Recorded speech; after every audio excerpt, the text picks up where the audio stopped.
Hello दोस्तों, RBC MPPSC के YouTube channel में आप सभी का स्वागत है।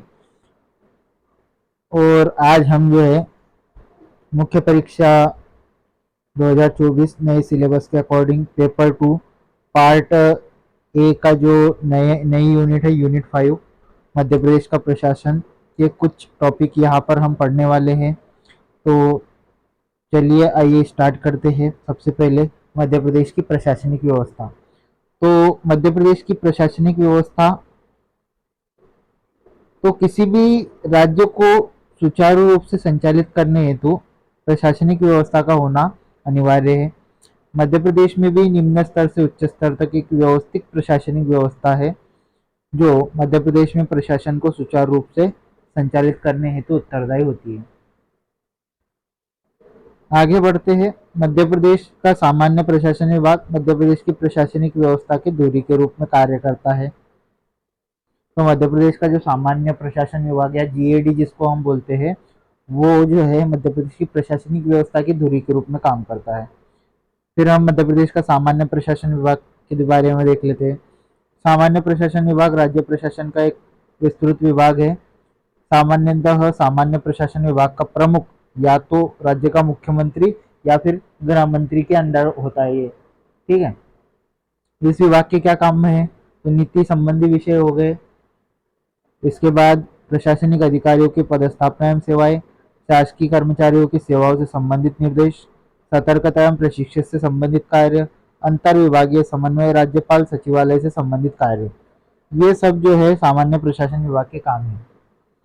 अब मध्य प्रदेश की प्रशासनिक व्यवस्था पे एक नज़र डालें तो यहाँ पे इसको हम दो भागों में बांट सकते हैं, संभागीय प्रशासन और राज्य प्रशासन। संभागीय प्रशासन में आपको तीन चीजें देखने को मिलती है। एक तो मंत्रालय जिसका प्रमुख मंत्री होता है, राज्य सचिवालय जिसका प्रमुख प्रशासनिक प्रमुख जो है सचिव होता है, और एक होता है निदेशालय जिसका प्रमुख कार्यकारी प्रमुख होता है। राज्य प्रशासन की पद सोपानी की व्यवस्था अगर देखें हम राज्य प्रशासन की, तो सबसे पहले संभाग आता है। संभाग के नीचे जिला, जिले के नीचे अनुविभाग, अनुविभाग के नीचे तहसील, तहसील के नीचे विकासखंड, तो विकासखंड के नीचे जो है आपका ग्रामीण स्तर आता है। फिर आगे बढ़ते हैं। सबसे पहले स्टार्ट करते हैं राज्य प्रशासन। राज्य प्रशासन मुख्य रूप से आप राज्यपाल, मुख्यमंत्री तथा मंत्रिपरिषद के द्वारा जो है नौकरशाही या प्रशासन तंत्र के सहयोग से संचालित किया जाता है। देखो, कोई भी राज्य हो, उस राज्य का प्रशासन जो होता है, वहाँ के राज्यपाल, मुख्यमंत्री और मंत्रिपरिषद, इन तीनों के द्वारा वहाँ का जो नौकरशाही होती है उनकी सहायता से जो है संचालित किया जाता है। और राज्य प्रशासन ही क्या होता है? राज्य राज्य की समस्त राजनीतिक या प्रशासनिक व्यवस्था जैसे संभागीय प्रशासन, जिला प्रशासन, तहसील व विकासखंड प्रशासन पर नियंत्रण रखने का काम करता है। राज्य प्रशासन का आवश्यक उन्हें मार्गदर्शन भी प्रदान करता है। मध्य प्रदेश का प्रशासन अगर देखें हम, तो मंत्रालय हो गए, उसमें एक सचिवालय होता है और कार्यकारी या निदेशालय होता है। अब जो मंत्रालय के जो मंत्री होते हैं वो जनता के प्रतिनिधि है, और सचिवालय को जो है राज्य प्रशासन का जो है मस्तिष्क कहा जाता है। तो मंत्रालय और सचिवालय के सचिव जो होता है, ये दोनों मिलकर नीति एवं कानून का निर्धारण करते हैं। नीति एवं कानून का निर्धारण करते हैं, साथ ही इसको लागू करने का काम जो होता है वो फिर कार्यकारी निदेशालय का होता है। ठीक है। अब सचिवालय क्या होता है देख लेते हैं। तो राज्य के कुशल संचालन हेतु प्रशासन एवं मंत्रिपरिषद को सहायता देने हेतु भूमिका निभाने वाले सचिवों का कार्यालय ही क्या कहलाता है? सचिवालय कहलाता है। या फिर संपूर्ण विभागों का एकीकृत कार्यालय ही क्या कहलाता है? सचिवालय कहलाता है। अब मध्य प्रदेश सचिवालय के अंतर्गत लगभग आपको 52 विभाग देखने को मिलते हैं। सचिवालय का अगर हम राजनीतिक प्रमुख की बात करें तो मंत्री होता है, और प्रशासनिक प्रमुख जो होता है वो सचिव होता है। सचिवालय अपने कार्यों के लिए मंत्री के माध्यम से मुख्यमंत्री के प्रति उत्तरदायी होता है। ठीक है। तो सचिवालय के उद्देश्य क्या होंगे? तो प्रशासन के कुशल संचालन हेतु मंत्रिपरिषद को सहायता देना, नीति निर्माण और विधायी कार्यों में सरकार की सहायता करना, ये इसके दो उद्देश्य मेनली होते हैं। अब सचिवालय का जो अगर संरचना की बात करें हम, तो इसमें इसका अध्यक्ष मुख्य सचिव होता है। इसका मुख्यालय जो है वल्लभ भवन भोपाल में होता है। गठन नवंबर 1956, आधुनिक सचिवालय का गठन जो है 1959 में हुआ है। अब सचिवालय के कार्य में इसकी भूमिका क्या होती है? सबसे पहला नीति संबंधी कार्य, तो नीति निर्माण एवं कार्यक्रमों का निर्धारण। तो सचिवालय का सबसे पहला काम होता है नीति निर्माण या नीति संबंधी कार्य। उसमें नीति निर्माण एवं कार्यक्रमों का निर्धारण, कार्यक्रमों की रूपरेखा एवं उनके क्रियान्वयन की निगरानी रखना, ये पहला काम हो गया। दूसरा, नीतियों में परिवर्तन तथा परिणाम की समीक्षा संबंधी कार्य करना, ये हो गया। फिर सेवी वर्ग के संबंध में क्या क्या कार्य है। सेवी वर्ग मतलब जो सेवा प्रदान करने वाले जो कर्मचारी होते हैं। तो प्रशासनिक अधिकारियों का प्रबंधन, कार्मिक प्रशासन की नीतियां निर्धारित करना, प्रशासनिक ढांचे की मजबूती के लिए आवश्यक कदम उठाना। ये मंत्रिमंडल के सदस्यों की सहायता, सचिव के द्वारा मंत्री को संबंधित विभाग की संपूर्ण जानकारी दी जाती है। वो विधानसभा में उठने वाले प्रश्नों के जवाब तैयार करता है तथा मंत्री को विभागीय कार्य के बारे में समझाता है। तो पहला काम तो हो गया आपका नीति निर्माण, नीति संबंधी कार्य हो गए। दूसरा सीवी वर्ग के संबंध में, तीसरा है मंत्रिमंडल के सदस्यों की सहायता करना।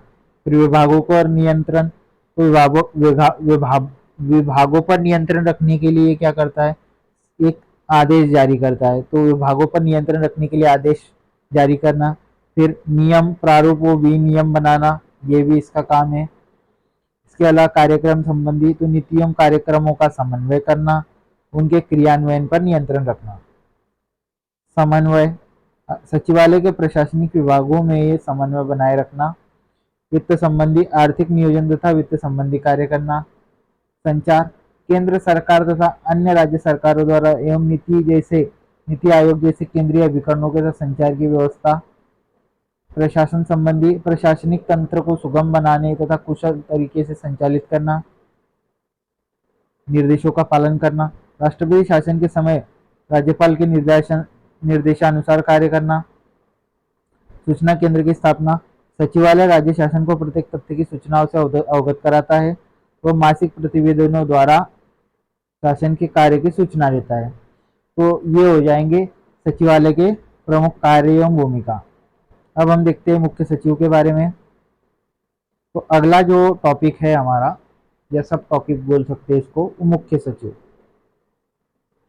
तो मुख्य सचिव क्या है, तो मुख्य सचिव किसी राज्य का मुख्य सचिव राज्य सरकार के सर्वोच्च पद का प्रशासनिक अधिकारी होता है।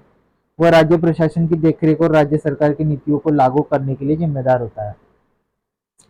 मुख्य सचिव सचिवालय का मुखिया तथा राज्य लोक सेवाओं का अध्यक्ष होता है। मुख्य सचिव की नियुक्ति जो होती है मुख्यमंत्री द्वारा की जाती है। वह राजनीतिक रूप से मुख्यमंत्री के प्रति उत्तरदायी होता है।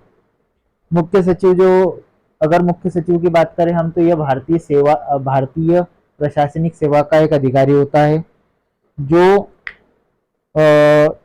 जिसे राज्य सरकार के विभिन्न विभागों में कार्य करने का अनुभव होता है तथा राज्य प्रशासन की गहरी समझ होती है। ऐसे व्यक्ति को जो है मुख्यमंत्री जो है मुख्य सचिव नियुक्त करता है। मुख्य सचिव सचिवालय का किंग पिन कहलाता है क्योंकि वह सचिवालय के सभी विभागों के मध्य समन्वय स्थापित करता है। मुख्य सचिव के क्या क्या काम है फिर देख लेते हैं। मुख्यमंत्री के सलाहकार के रूप में, मुख्य समन्वयक के रूप में, संकटकालीन प्रशासक के रूप में, देखरेख व नियंत्रण संबंधी व अन्य कार्य। यहाँ पे ये कुछ महत्वपूर्ण जानकारी दी गई है। प्रथम मुख्य सचिव एच.एस. कामत थे और वर्तमान मुख्य सचिव वीरा राणा है। अब देखते हैं मुख्य सचिव के कार्य। सबसे पहला है मुख्यमंत्री के सलाहकार के रूप में। यह मुख्यमंत्री का प्रधान सलाहकार होता है। यह मुख्यमंत्री को आवश्यक सामग्री, आंकड़े एवं सांख्यिकी डाटा उपलब्ध करवाता है। मुख्यमंत्री को प्रशासन से संबंधित सलाह देता है। मंत्रियों द्वारा भेजे गए प्रस्तावों में प्रशासनिक अड़चनों से संबंधित मुख्यमंत्री को जानकारी देना। मुख्य सचिव सरकार के सचिवों और मुख्यमंत्री के मध्य कड़ी के रूप में कार्य करता है। मुख्य समन्वयक के रूप में राज्य प्रशासन का प्रमुख समन्वयक होता है। अंतर विभागीय समितियों के मध्य समन्वय स्थापित करना, अंतर विभागीय समितियों में समन्वय से संबंधित समस्याओं का निराकरण करना, केंद्र सरकार की एजेंसी और अन्य राज्यों के मध्य समन्वय स्थापित करना, विभिन्न विभागों और सचिवों के काम का समन्वय करना। फिर अगला है संकटकालीन प्रशासक के रूप में, तो बाढ़, सूखा, सांप्रदायिक दंगों और अन्य आपदाओं के समय महत्वपूर्ण भूमिका निभाना। राहत कार्य में लगे अधिकारियों को मार्गदर्शन करना एवं उन्हें नेतृत्व प्रदान करना। संकट काल में गठित उच्च स्तरीय समिति का अध्यक्ष होता है। संकट काल में अधीनस्थ अधिकारियों एवं सभाओं को प्रेरित करता है। प्रमुख प्रशासक के रूप में कार्य करता है। फिर अगला है देखरेख एवं नियंत्रण संबंधित। राज्य सरकार के कार्यक्रमों एवं परियोजनाओं के कार्यान्वयन की देखरेख करता है। सचिवालय भवनों व उनके कक्षों पर प्रशासनिक नियंत्रण, सचिवालय का सामान्य पर्यवेक्षण और नियंत्रण, आपदा प्रबंधन तथा आपातकालीन प्रतिक्रिया की देखरेख करना, ये सब जो होते हैं मुख्य सचिव के काम होते हैं। अब अन्य कार्य क्या होते हैं वो देख लेते हैं।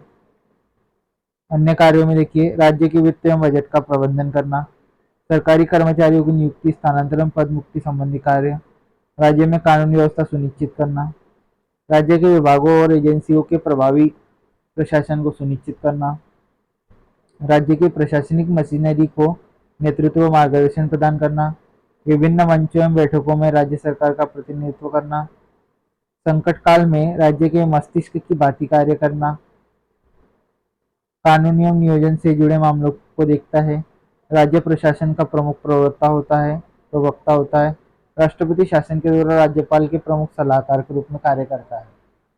तो ये हो जाएंगे मुख्य सचिव के कार्य। अब मुख्य सचिव के अगर पद सोपानी की व्यवस्था देखी जाए तो एक मुख्य सचिव होता है, उसके नीचे सचिव होता है, सचिव के नीचे उप सचिव और उप सचिव के नीचे सह सचिव। फिर सचिव के बारे में देख लेते हैं। राज्य प्रशासन में मुख्य सचिव की सहायता हेतु सचिव का पद सृजित किया जाता है। सचिव के द्वारा मंत्रियों को प्रशासनिक व नीति विषयक मार्गदर्शन दिया जाता है। सचिव प्रशासनिक विभाग के संगठन तथा कुशलता के लिए उत्तरदायी होता है। यह शासन के सभी कार्य क्षेत्रों में अपने विभागों का प्रतिनिधित्व करता है। सचिव के कार्य क्या है? परामर्श, सचिव मंत्रियों का प्रशासनिक एवं नीति विषयक सलाहकार होता है। गतिविधियों का संचालन, सचिव अपने विभाग के सभी गतिविधियों के लिए उत्तरदायी होता है। विभागों का प्रतिनिधित्व, और शासन के सभी कार्य क्षेत्रों में अपने विभागों का प्रतिनिधित्व करता है।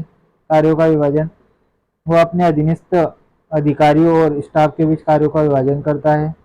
समन्वय बनाए रखना, वह प्रशासन के समस्त विभागों के मध्य समन्वय बनाए रखता है। बैठक प्रभावी ढंग से आयोजित व संचालित करना है।